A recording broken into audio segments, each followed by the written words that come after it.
scared of Christmas Day. What a lovely position to put myself in.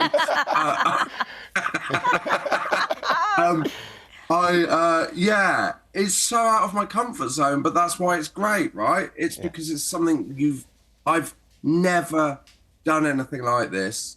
And so it's kind of, it was just utterly terrifying, like doing my first stand-up gig again. Yeah.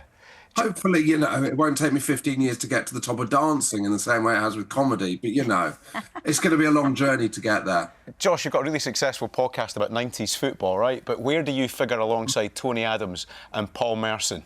Better or worse? I think they're the heroes of Strictly. That's on the first day with Karen. She said, "Who is your hero?" Look at that man. That is a true god of the dance floor. Like on my first day, she said, "What dancer would you like to be like?" And I said, "Tony Adams," because I think the people that people remember and the people love the most on the show are the people that just try and just go for it. And actually, on the day of the record, Chris McCausland texted me and he said, just absolutely throw everything into it and go for it, because that's what the audience in the room like the most. Do you know what I mean? Yeah. I think people admire a trier, and I can honestly say I've tried my best. What was it like for you? Because Chris is your pal. What was it like watching him in the final? I didn't think he should have won, but the public I just, it's another democracy doesn't work. I've said it before and I'll say it again.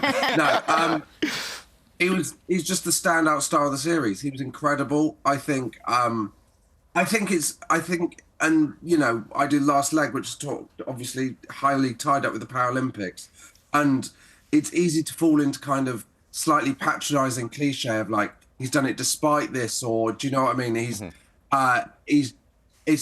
a brilliant dancer. And whether he's blind or not, he's an incredible dancer in the same way that a Paralympian is an incredible athlete. Do you know what I mean? Yeah. And I think the story shouldn't be lost below that it's an amazing thing he's done. And I'm just so disappointed that he did it before I was the comedian on the Christmas film. I was going to say, you've got Chris McCausland and Bill Bailey setting the bar so high. It's time for Josh to bring it right back down.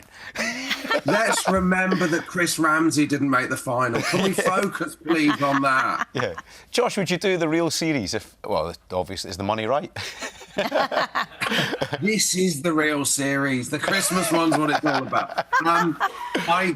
I'm on tour next autumn, so I can't do it. It's a very good political answer to that question, Gordon. Yeah, Josh is on tour supporting Chris McCausland next year.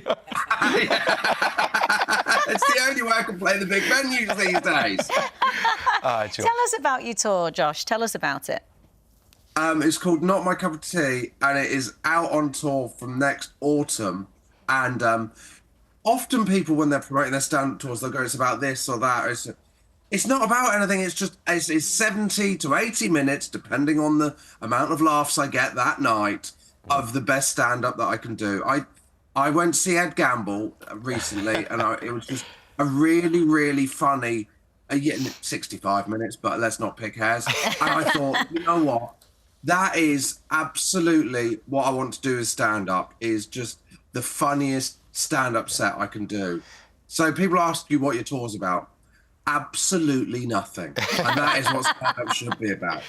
Josh, you're going to learn nothing about politics, satire, the world, or me. Enjoy your night. Get a babysitter. I've got to take the chance while you're here, Josh, because you had the chance to perform with another strawberry blonde superstar in Neil Jones. How was that experience for you?